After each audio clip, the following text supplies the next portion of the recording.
कर्मण्येवाधिकारस्ते मा फलेषु कदाचन मा कर्मफल हेतुर्भू मा ते संगोस्त्व कर्मणि। कर्मफल हेतुर्भू मा ते संगोस्त्व कर्मणि। कर्मण्येवाधिकारस्ते मा फलेषु कदाचन। हम कर्म करते रहें, फल की इच्छा ना करें। लेकिन कर्म करते करते एक व्यक्ति को जीवन में वो सब मिल जाता है जो वो चाहता है, जिसकी कई बार उसने कल्पना भी नहीं की होती है। इस वक्त एक ऐसी ही शख्सियत हमारे साथ में है जो एस्ट्रोलॉजर हैं, टेरो कार्ड रीडर हैं और भी बहुत कुछ हैं। छिंदवाड़ा से चलकर मुंबई तक का सफर इन्होंने तय किया है। इस वक्त मुंबई में रह रही हैं और वहां पर जो कॉर्पोरेट्स हैं, जो बॉलीवुड है, फिल्म की जो हस्तियां हैं, उनकी एस्ट्रोलॉजी कर रही हैं, उनके टेरो कार्ड रीडिंग भी कर रही हैं और काफी प्रसिद्ध हैं। कई तरह के अवार्ड भी उन्हें मिल चुके हैं। आखिर इस यात्रा में किस तरह से वो आगे बढ़ी, यहां तक पहुंचने में किस तरह का संघर्ष हुआ, और एक महिला होते हुए टेरो कार्ड रीडिंग एस्ट्रोलॉजर की दुनिया में आना अपने आप में एक चैलेंज था। इस चैलेंज को उन्होंने कैसे एक्सेप्ट किया और उसके लिए अब वो क्या कर रही है, तो बातचीत हम करेंगे रूही जैन से। रूही जी, बहुत स्वागत है आपका। नमस्कार। और सबसे पहले तो खुशी की बात यह है कि आप मध्य प्रदेश से हैं, आप इंदौर से भी आपका एसोसिएशन है। इस वक्त मुंबई में आप जो है वो अपना पताका फहरा रही हैं। हमारे लिए गर्व की बात है। हम शुरुआत ये करना चाहेंगे कि छिंदवाड़ा से आप हैं, आपकी स्कूलिंग कहाँ से हुई और उस वक्त स्कूल के वक्त आप क्या सोचती थी? क्या आपने सोचा था कि आप एक एस्ट्रोलॉजर बनेंगी, आप एक टेरो कार्ड रीडर बनेंगी? Thank you Pankaj ji. मेरा जो जन्म स्थान है वो छिंदवाड़ा से हूँ मैं। और जैसा कि आपने बताया कि छिंदवाड़ा एक बहुत छोटी जगह है, आज की डेट में डिस्ट्रिक्ट होता है वो। और छिंदवाड़ा में मेरा जन्म हुआ, मेरी जो शिक्षा हुई है तो वो भी एक जो सरस्वती उच्चतर माध्यमिक विद्यालय होता है, सेकेंडरी स्कूल, मैंने वहां से शिक्षा प्राप्त की है।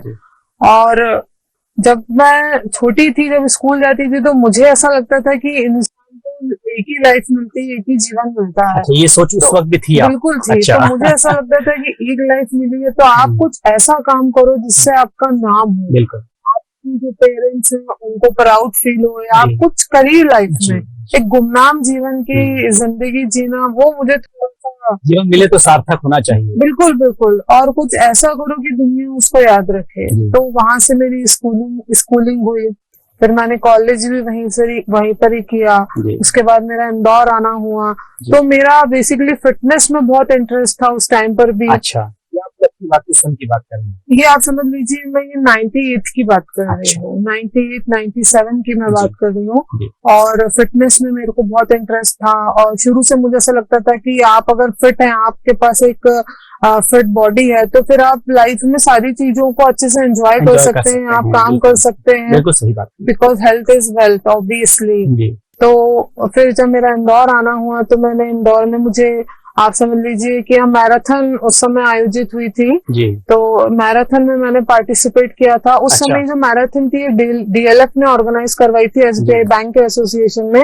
तो उसमें तकरीबन हमारे पूरे इंदौर के 50,000 लोगों ने पार्टिसिपेट किया था। हाँ, ये जो अपना जो नेहरू हॉल स्टेडियम, हाँ नेहरू स्टेडियम, ये वहां से हमारी स्टार्ट हुई थी। और वहां से स्टार्ट होने के बाद ये मतलब आप समझ लीजिए कि पूरा इंदौर हमने दौड़ते दौड़ते नाप लिया था। तो उस समय मैं उसमें एक पार्टिसिपेंट थी और मेरी रोज की जो प्रैक्टिस रहती थी रनिंग की, वो आप समझ लीजिए कि मैं रोज कम से कम 2 घंटे अपना वर्कआउट करती थी, जिसमें 1 घंटा रनिंग करती थी। अरे वाह। तो मेरी प्रैक्टिस अच्छी थी, फिटनेस अच्छा था, खान पान अच्छा था। उस समय मैंने उस मैराथन में हिस्सा लिया और मैं एक ऐसी सौभाग्यशाली लड़की थी जिसमें मैं फर्स्ट भी आई थी। मैराथन में फर्स्ट जी। और उस समय जो सांसद हमारे सुमित्रा महाजन जी थी, उनके हाथों मुझे प्रथम पुरस्कार मिला हुआ था।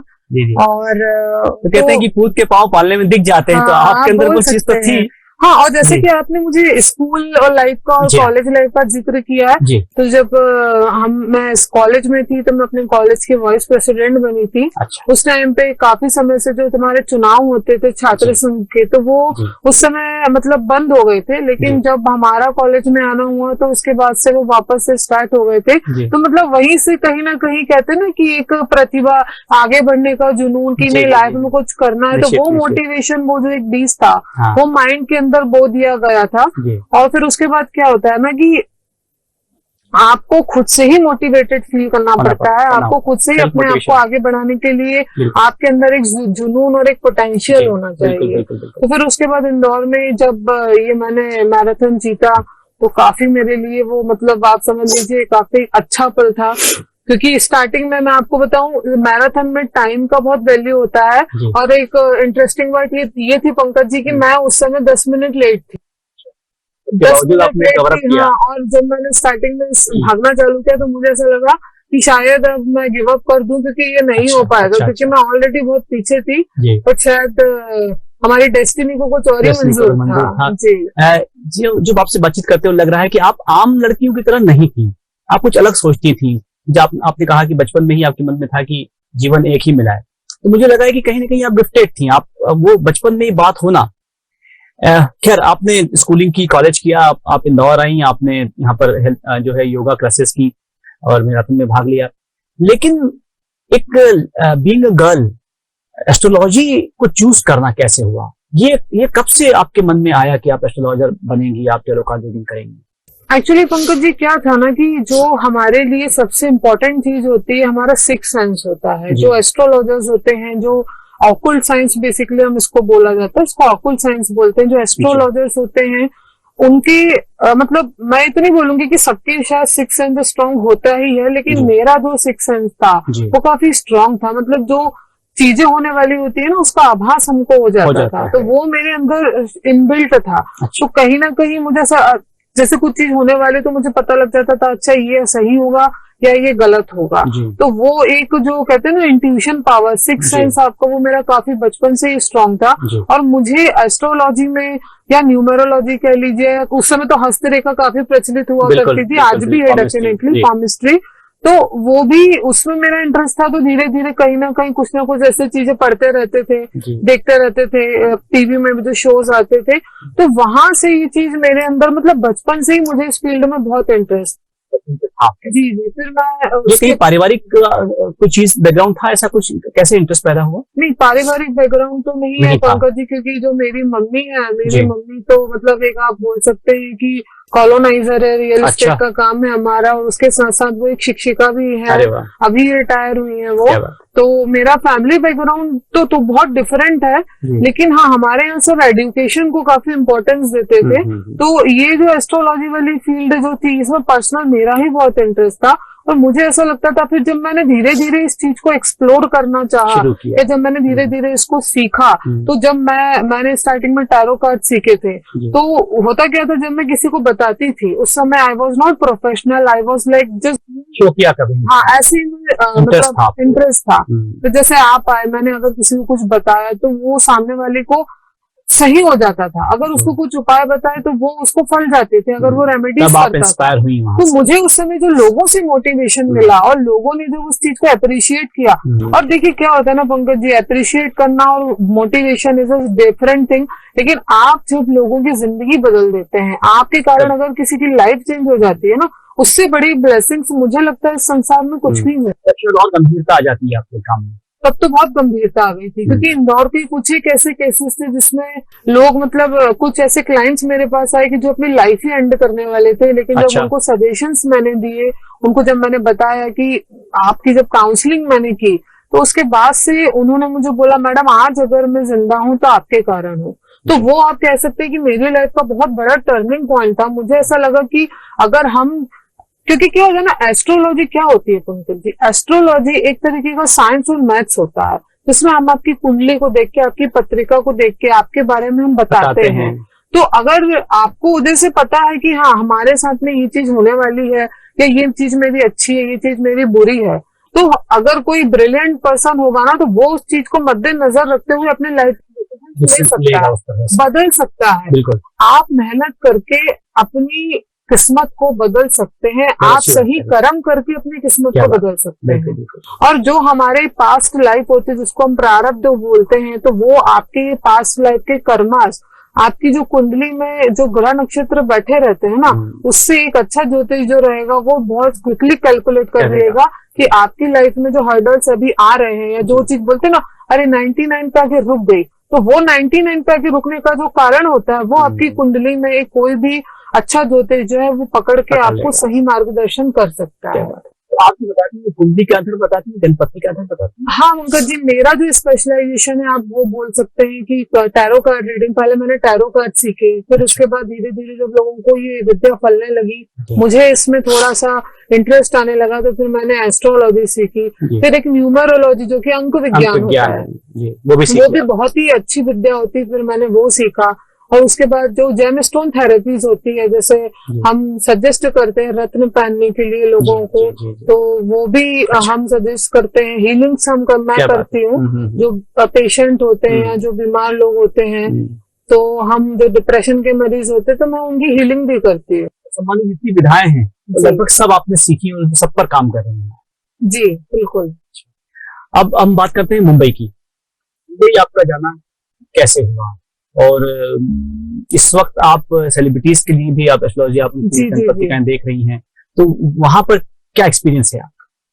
देखिए, बॉम्बे मेरा जाना ऐसा हुआ था पंकज जी की जब मैं इंदौर में थी काफी टाइम से, और उसके बाद मुझे अपॉर्चुनिटी मिली मुंबई जाने की।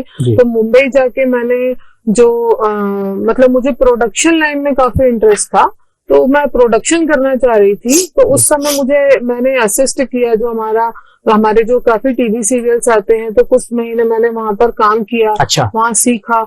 उसके साथ साथ क्या होता था ना, जो मेरे एस्ट्रोलॉजी और जो टैरो कार्ड रीडिंग की जो विद्या है, तो वहां से लोग मुझे जानने लगे थे। अच्छा। तो जो हमारे सेट पे लोग होते थे, तो मैं उनकी काउंसलिंग करती थी। अच्छा। तो लोग मुझसे जब पूछते थे, तो उनको फिर वही हुआ जो इंदौर में हुआ था, कि वो चीज लोगों को फलने लगी, उनको सही राह दिखने लगी। अपन उनको कुछ बताते थे और वो उसको अगर मतलब फॉलो करते थे, उनकी सब चीजें अच्छी होने लगती। यानी मुंबई में फिल्म प्रोडक्शन से आपकी शुरुआत हुई, उसके बाद में आप इधर मूव हुई? जी जी जी। अच्छा। उसके बाद में मतलब फिर जब मेरा जो इंटरेस्ट था वो प्रोडक्शन लाइन में काफी था। I want to be become a producer, and मैंने जी टीवी के साथ भी एज अ को प्रोड्यूसर काम किया हुआ है। अरे वाह। जी जी जी।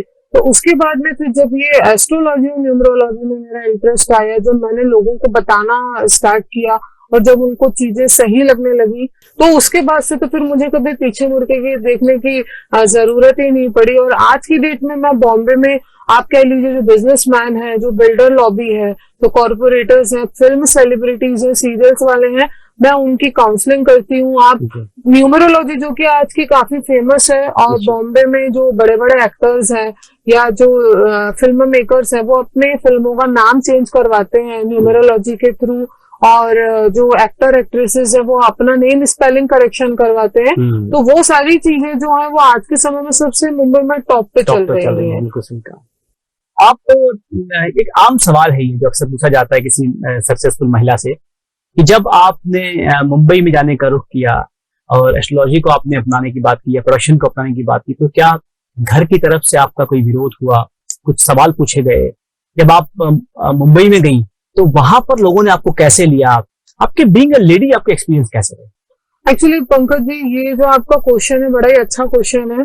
पहले अगर अपनी फैमिली की बात करूं, तो टचवुड फैमिली मेरी बहुत सपोर्टिव रही है। और हाँ, मेरी जो मदर है वो बहुत सपोर्टिव रही है। मतलब फैमिली से तो मुझे फुल प्लेजरली बहुत सपोर्ट मिला है, और शायद उनका अगर इतना सपोर्ट नहीं मिलता तो मैं आज इस मकाम पे मतलब मेरी सफलता का श्रेय आप कह सकते हैं कि बहुत कुछ मेरी मम्मी को जानता है, मेरी फैमिली को जाता है। मुझे वहां से बहुत सपोर्ट मिला है। और टचवुड, मतलब मैं आपको ये बोलूंगी कि देखिए, स्ट्रगल सभी को करना पड़ता है, हार्डल सभी की लाइफ में आते हैं, लेकिन आप एक अच्छे इंसान हैं, आपके साथ अगर ऊपर वाले के आशीर्वाद होता है और आप वाकई में टैलेंटेड होते हैं, आपके अंदर एक पोटेंशियल होता है, तो लोग भी आपको होल हार्टेडली एक्सेप्ट करते हैं। तो बॉम्बे में जाने के बाद भी मतलब मेरा एक्सपीरियंस तो टचवुड पंकज जी बहुत ही अच्छा रहा। लोगों ने मुझे बहुत प्यार दिया, बहुत सम्मान दिया। जो अमूमन मुंबई के बारे में कहते हैं लोग कि वो मुंबई जो है थोड़ा सा गर्ल्स के लिए काफी टफ रहती जी, है, आपका जी। एक्सपीरियंस क्या? नहीं वो पंकज ऐसा जी, नहीं। मुझे ऐसा नहीं नहीं लगता है लगा। कि मुंबई, मुझे ऐसा लगता है आज की डेट में आप अगर बात करेंगे तो Mumbai one of the safest city ever. अच्छा, वेरी गुड। मतलब वहाँ की जो पुलिस प्रशासन आप कह लीजिए या वहाँ की जो एक कल्चर है बॉम्बे का, वो काफी सेफ है। ऐसा नहीं है कि वहाँ पर कोई प्रॉब्लम्स है या वहाँ की पुलिस बहुत अच्छी है, वहाँ का जो माहौल है वो काफी, मतलब वो आपके ऊपर डिपेंड करता निश्चित, है कि आपको वहाँ पे कैसे सरवाइव करना है। और मुंबई के लिए तो मैं एक ही बात बोलूंगी पंकज जी कि मुंबई टैलेंट को हमेशा एक्सेप्ट करता ही करता है। और मुंबई के बारे में एक चीज काफी प्रसिद्ध है कि मुंबई आपको पहले मेहनत करवाता है। मुझे कुछ भी चीज आसानी से नहीं मिली है, वो तो मेहनत मैंने भी बहुत करी, क्योंकि मुंबई की एक ये कहावत है कि वहां आपको पहले मेहनत करनी पड़ेगी, पसीना बहाना पड़ेगा, चप्पल जूते घिसने पड़ेंगे। तो बॉम्बे देख लेता है कि आप ये सब कर सकते हैं, तो फिर वो जो आपको देता है वो परमानेंट देता है। That is not temporary thing actually जी। तो ये मतलब बॉम्बे की काफी खूबसूरती है। और बॉम्बे जैसा शहर जो होता है वो सपनों का शहर है। आपके अगर सपने बड़े हैं तो आपको मेहनत तो करनी पड़ेगी। और मुझे ऐसा लगता है जो मेहनत करता है ना तो भाग्य और ऊपर वाला दोनों उसका साथ दे। बहुत अच्छी बात आप कर रहे हो, आपसे बात करते हुए अच्छा भी लग रहा है कि आप उन महिलाओं के लिए, उन गर्ल्स के लिए क्या कहना चाहेंगे जो कहीं चैलेंज लेने में डरती हैं, कोई नई फील्ड आने में उनको डर लगता है या परिवार का सपोर्ट नहीं होता है, उनके लिए आप क्या सोचते हैं? देखिए पंकज जी, मेरा ऐसा कहना है कि आपके अगर सपने बड़े होते हैं तो आप कभी भी उनपे गिव अप मत करिए। आप कभी भी उनपे हार मत मानिए और ना ही आप किसी भी कम चीज में, आप लेस चीज में आप एडजस्ट करिए या उसको सेक्रीफाइस करिए।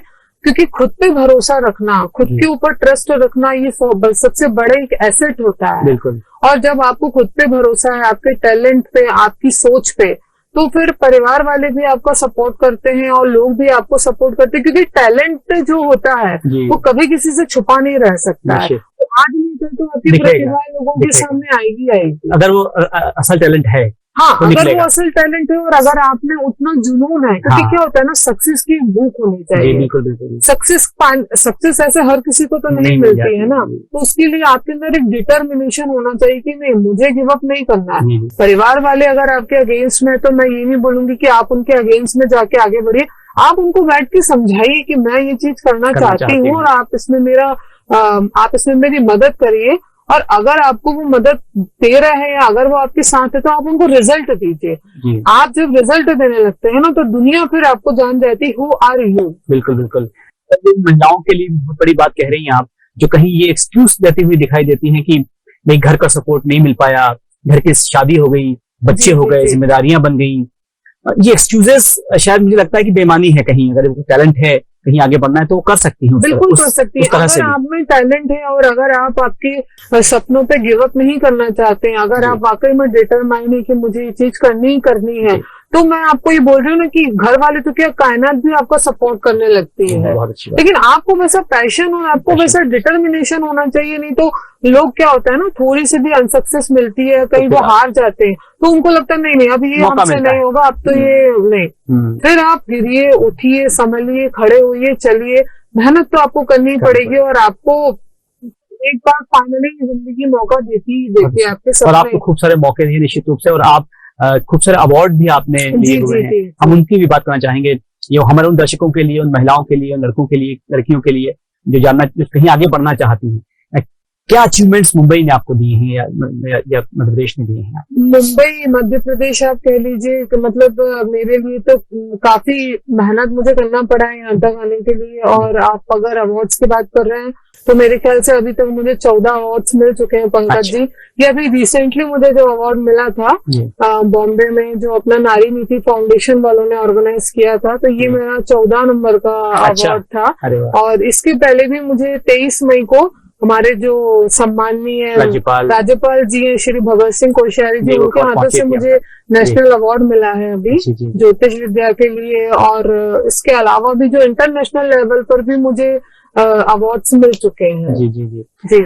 क्या भविष्य की यात्रा है? क्योंकि हर यात्रा, जब आप यात्रा शुरू करते हैं तो शायद शुरुआत में ही आप सोचते नहीं कि आपको कहीं पहुंचना है, लेकिन अभी जिस स्थिति में आप हैं, जिस अचीवमेंट्स पर आप हैं, भविष्य के लिए आप अपने आप को कहाँ देखती हैं, क्या चाहती हैं भविष्य में? देखिए पंकज जी, जो हमारा जो सक्सेस जो होती है ना, या जो हम चाहते हैं, तो उसका कोई एंड नहीं होता है। जी आपको सफल होना एक बात एक अलग हो जाती है, उस सफलता को मेंटेन करना बात एक अलग हो जाती है, और उसके बाद ऊपर चढ़ते चले जाना वो बात एक अलग हो जाती है। तो आज की डेट में आप अगर सफल हैं तो उसमें आप खुश मत होइए और सेटिस्फाई मत होइए, नहीं तो आपकी सफल या हारिए भी मत, असफल है तो हारिए भी मत। असफल है तो आप हारिए, आप कोशिश करते रहिए, और कोशिश करने के बाद आपको अगर एक मकाम मिल गया है तो आपको उसको ऊपर ही लेके जाना है, आपको उससे और आगे निकलना है। तो मेरी भी यही इच्छा है कि ये जो मुझे अभी मिला है, मुझे तो लगता है तो अभी शुरुआत है, तो कुछ भी नहीं है। कई बार क्या मन में कोई ऐसी निराशा की बहुत बात भी आती है, कई बार कोई सफलताएं नहीं मिलती हैं, बिल्कुल कुछ लगता है कहीं डिप्रेशन जैसी चीज आती है, या आपको लगता है कि सब जॉब करना चाहिए, कभी कोई सब ख्याल मन में आता देखिए कभी कभी क्या होता है ना, जो कुछ ऐसे सर्कमस्टेंसेस होते हैं, कभी कभी कुछ चीजें भी ऐसी होती हैं। अगेन मैं आपको बोलूंगी कि ये आपके ग्रह गोचर होते हैं। जब आपका चंद्रमा परिवर्तित होता है, मतलब जो अमावस्या पूर्णिमा जो महीने में आती है, उस समय जो मून की पोजीशन रहती है ना पंकज जी, तो वो ब्रह्मांड को प्रभावित करती है। तो उससे आप और मैं भी अछूते नहीं रह सकते, even know I am an astrologer, लेकिन वो कहीं ना कहीं मेरे मन मस्तिष्क पर भी उसका प्रभाव आता ही आता है।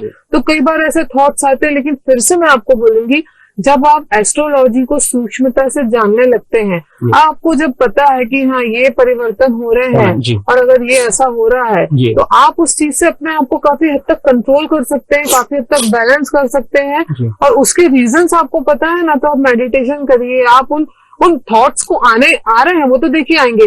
आप भी इंसान है, मैं भी इंसान हूँ, तो वो जो विचारों की जो एक प्रक्रिया होती है ना, में आती है, लेकिन वो गंभीरता से लेने की आवश्यकता नहीं है। गंभीरता से मत लीजिए, और वो जो चीजें आती हैं वो क्षणिक होती हैं। कुछ भी चीज आपकी लाइफ में परमानेंट नहीं होती है। जो नेगेटिविटी भी अगर आ रही है तो आप उसको रिलीज करिए और आगे बढ़िए। तो हमारा प्रश्न जो था कि भविष्य के लिए आपने ऐसा कुछ तय नहीं किया हुआ है कि आपको यहाँ पहुंचना है, यात्रा इतनी खूबसूरत?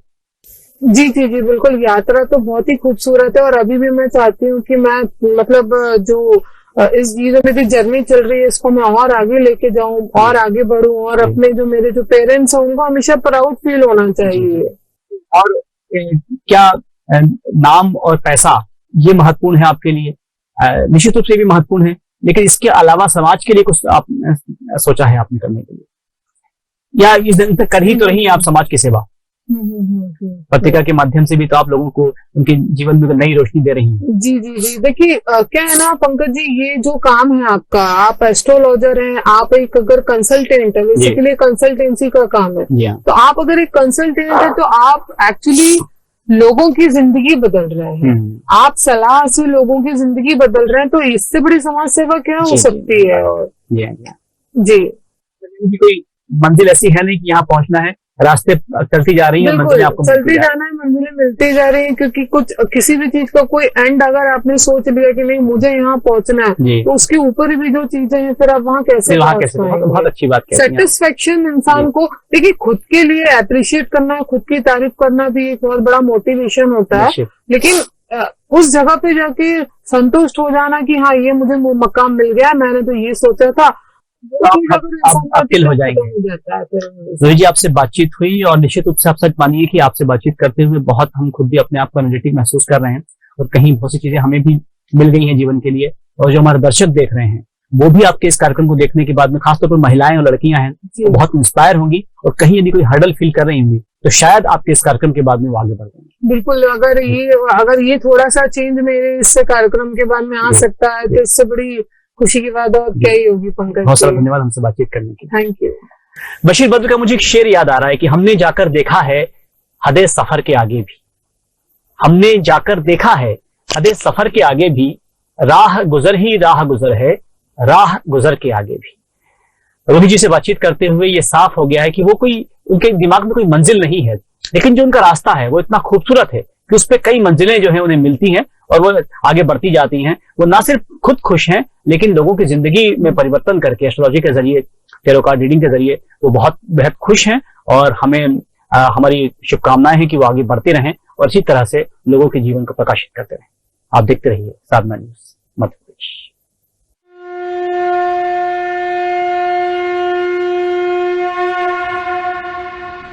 कर्मण्येवाधिकारस्ते मा फलेषु कदाचन मा कर्म फल हेतुर्भु माते संगोस्त्व कर्मणि। कर्म फल है